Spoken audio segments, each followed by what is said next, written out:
اعوذ باللہ من الشیطان الرجیم بسم اللہ الرحمن الرحیم۔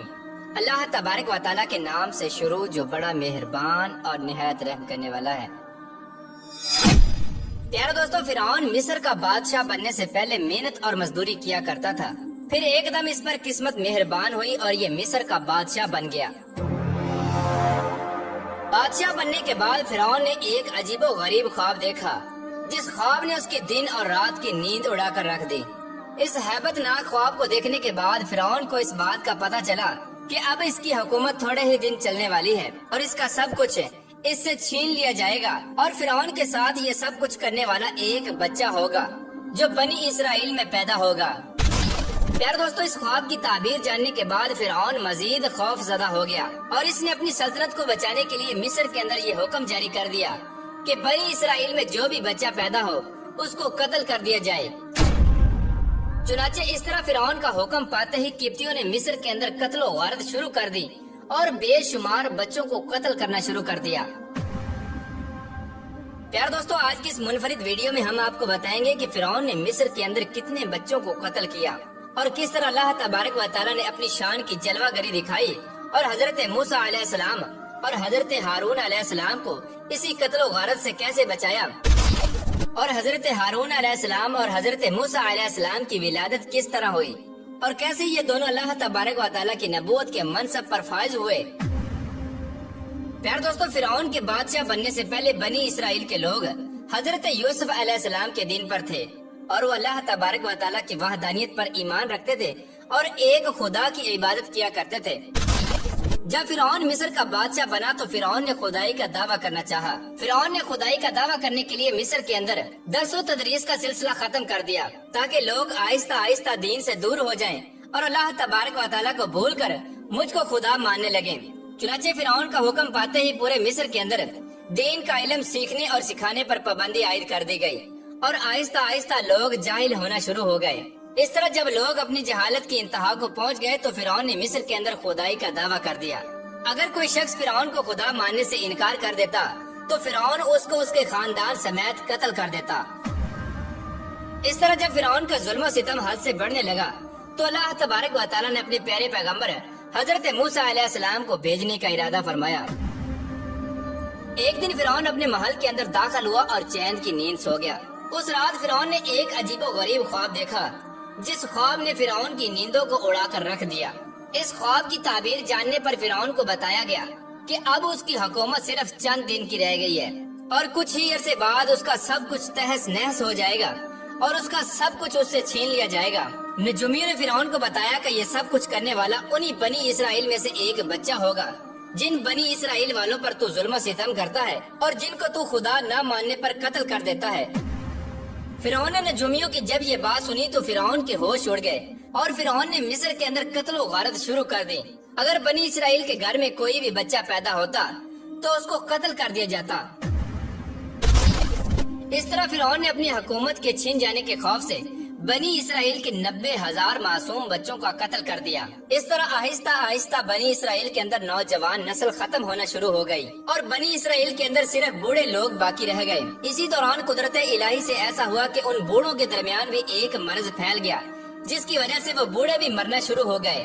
یہ عجیب و غریب معاملہ دیکھ کر قبطیوں کے رئیس لوگ پریشان ہو گئے اور یہ عجیب و غریب معاملہ دیکھ کر قبطیوں کے رئیس لوگوں نے فرعون سے کہا کہ بنی اسرائیل میں پیدا ہونے والے ہر بچے کو آپ کے حکم سے قتل کر دیا جاتا ہے اور باقی بوڑھے لوگ اپنی موت خود ہی مر رہے ہیں۔ اگر یہی قتل و غارت کا سلسلہ چلتا رہا تو بنی اسرائیل والے ختم ہو جائیں گے اور ہماری خدمت کے لیے کوئی بھی باقی نہ رہے گا اور کوئی بھی ایسا شخص نہ ہوگا جو ہمارا محنت اور مشقت والا کام کرے اور ہماری خدمتیں سر انجام دے۔ اس طرح فرعون نے اپنے حواریوں کی بات سن کر ہوش کے ناخن لیے اور سوچنے پر مجبور ہو گیا کہ اگر بنی اسرائیل میں پیدا ہونے والے تمام بچوں کو اسی طرح قتل کیا جاتا رہا تو ان کے علاوہ محنت اور مشقت والا کام کون کرے گا اور ہماری خدمتیں کون سر انجام دے گا۔ اگر بنی اسرائیل کے نوجوان نہ بچے تو یہ تمام کے تمام کام ہم کو خود ہی کرنے پڑیں گے۔ اس طرح تمام قبطی رئیسوں اور فرعون کی مشاورت کے بعد یہ بات طے پائی کہ 1 سال بنی اسرائیل کے بچوں کو قتل کیا جائے اور 1 سال میں پیدا ہونے والے بچوں کو چھوڑ دیا جائے تاکہ وہ ہماری خدمت پر مامور ہو سکیں۔ اور ہمارے بھاری بھرکم کام کر سکیں۔ اس طرح بنی اسرائیل کے اندر نوجوان بھی باقی رہیں گے جو ہماری خدمت کریں گے، اور ان کی تعداد اتنی زیادہ بھی نہ ہوگی جو ہمارا مقابلہ کر سکیں اور ہماری حکومت کو نقصان پہنچا سکیں۔ چنانچہ فرعون کی مشاورت کے بعد یہ قانون مصر کے اندر نافذ کر دیا گیا۔ 1 سال میں پیدا ہونے والے بچوں کو قتل کر دیا جاتا اور دوسرے سال میں پیدا ہونے والے بچوں کو چھوڑ دیا جاتا جو فرعون کی خدمت پر مامور کر دیے جاتے۔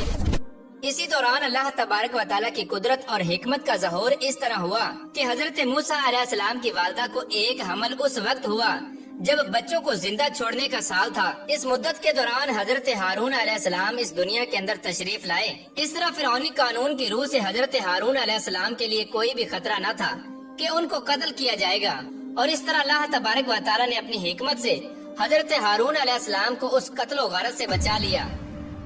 چنانچہ جب حضرت موسیٰ علیہ السلام کی ولادت کا وقت قریب آیا تو یہ وہ سال تھا جس سال میں پیدا ہونے والے بچوں کو قتل کر دیا جاتا۔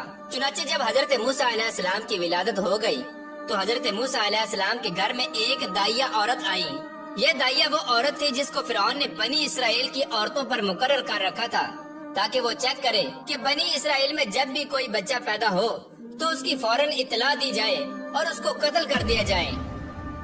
اس وقت اللہ تبارک و تعالیٰ کی قدرت کا یہ جلوہ نظر آیا کہ جب حضرت موسیٰ علیہ السلام کی ولادت ہوئی تو آپ کی دونوں آنکھوں کے درمیان نور کی کرنیں چمک رہی تھیں۔ اس طرح حضرت موسیٰ علیہ السلام کے نور کو دیکھتے ہی اس دائیہ کے جسم کا ہر جوڑ کانپنے لگا اور اس کے جسم پر لرزہ طاری ہو گیا، اور قدرت الہی سے اس دائیہ کے دل میں حضرت موسیٰ علیہ السلام کے لیے محبت ڈال دی گئی۔ فرعون کی طرف سے معمور کی گئی اس دائی نے حضرت موسیٰ علیہ السلام کی والدہ سے کہا کہ اے عورت، میں تو اس بچے کو قتل کرنے کے لیے آئی تھی، لیکن اس کو دیکھتے ہی اب مجھے اس سے شدید محبت ہو چکی ہے، اسی لیے تو اپنے بچے کو فرعونیوں سے محفوظ کر لے۔ چنانچہ حضرت موسیٰ علیہ السلام کی والدہ کو یہ بات کہہ کر وہ دائی حضرت موسیٰ علیہ السلام کے گھر سے چلی گئی۔ اس کے بعد فرعون کے کچھ جاسوس حضرت موسیٰ علیہ السلام کے دروازے پر پہنچ گئے۔ چنانچہ حضرت موسیٰ علیہ السلام کی بہن نے جب فرعونی جاسوسوں کو آتے ہوئے دیکھا تو حضرت موسیٰ علیہ السلام کی بہن نے اپنی والدہ سے کہا کہ فرعونی جاسوس آ رہے ہیں۔ اس وقت حضرت موسیٰ علیہ السلام کی والدہ گھبرا گئیں اور ان کو کچھ سمجھ نہیں آ رہا تھا کہ وہ کیا کریں۔ چنانچہ حضرت موسیٰ علیہ السلام کی والدہ نے آپ کو چھپانے کے لیے ایک کپڑے کے اندر آپ کو لپیٹ کر جلتے ہوئے تندور میں ڈال دیا۔ اس طرح جب فرعونی حضرت موسیٰ علیہ السلام کے گھر میں داخل ہوئے تو جلتے ہوئے تندور کی طرف توجہ نہ دی اور باقی تمام گھر چھان مارا اور کوئی بچہ نظر نہ آیا۔ اور جب فرعونی نے حضرت موسیٰ علیہ السلام کی والدہ کے چہرے کی طرف دیکھا تو آپ کے چہرے پر کوئی ایسی تبدیلی نظر نہیں آ رہی تھی جو بچے کی پیدائش کے بعد عورت کے چہرے پر نمودار ہوتی ہے۔ جیسا کہ عموماً بچے کی پیدائش کے بعد عورت کا رنگ پیلا پڑ جاتا ہے۔ چنانچہ تمام گھر کی چھان بین کے بعد فرعونیوں نے حضرت موسیٰ علیہ السلام کی والدہ سے پوچھا کہ وہ دائیہ تمہارے گھر میں کیا کرنے آئی تھی؟ تو حضرت موسیٰ علیہ السلام کی والدہ نے کہا کہ وہ مجھے ملنے آئی تھی، اور اس بات کے اندر کوئی جھوٹ بھی نہ تھا کیونکہ وہ پہلے بھی حضرت موسیٰ علیہ السلام کی والدہ سے ملنے کے لیے آیا کرتے تھے۔ اس طرح جب وہ فرعونی باشندے حضرت موسیٰ علیہ السلام کے گھر سے چلے گئے تو اس وقت حضرت موسیٰ علیہ السلام کی والدہ کو ہوش آیا، اور حضرت موسیٰ علیہ السلام کی والدہ نے اپنی بیٹی سے پوچھا کہ بچہ کہاں ہے؟ یعنی حضرت موسیٰ علیہ السلام کی والدہ کو یہ بھی پتا نہ تھا کہ حضرت موسیٰ علیہ السلام کو کہاں پر ڈالا ہے۔ اس وقت حضرت موسیٰ علیہ السلام کی بہن نے جواب دیا کہ مجھے کچھ نہیں پتا۔ اتنے میں تندور سے ایک بچے کی رونے کی آواز آ رہی تھی۔ چنانچہ یہ آواز سننے کے بعد حضرت موسیٰ علیہ السلام کی والدہ بھاگ کر تندور کی طرف گئیں، اور جلتے ہوئے تندور کے اندر کا منظر دیکھ کر آپ حیران رہ گئیں۔ آپ نے دیکھا کہ حضرت موسیٰ علیہ السلام پر آگ ٹھنڈی اور سلامتی والی ہو گئی ہے، اور آگ نے آپ کو کسی قسم کا کوئی نقصان نہیں پہنچایا، بلکہ آپ اس تندور کے اندر کھیل رہے تھے۔ اس کے بعد حضرت موسیٰ علیہ السلام کی والدہ نے آپ کو تندور سے باہر نکال لیا اور آپ بالکل صحیح سلامت تندرست تھے۔ اس طرح اللہ تبارک و تعالیٰ نے اپنی شان کی جلوہ گری دکھائی اور ان دونوں بچوں کو فرعون کی قتل و غارت سے بچا لیا، اور یہ دونوں بچے بڑے ہو کر اللہ تبارک و تعالیٰ کے مقرب پیغمبر بنے۔ اللہ تبارک و تعالیٰ سے دعا ہے کہ اللہ تبارک و تعالیٰ ہر وقت اپنی فرما برداری میں زندگی گزارنے کی توفیق عطا فرمائے، اور اپنے پیارے حبیب حضرت محمد مصطفیٰ صلی اللہ تعالیٰ علیہ وآلہ وسلم کی محبت کے اندر جینا مرنا نصیب فرمائے۔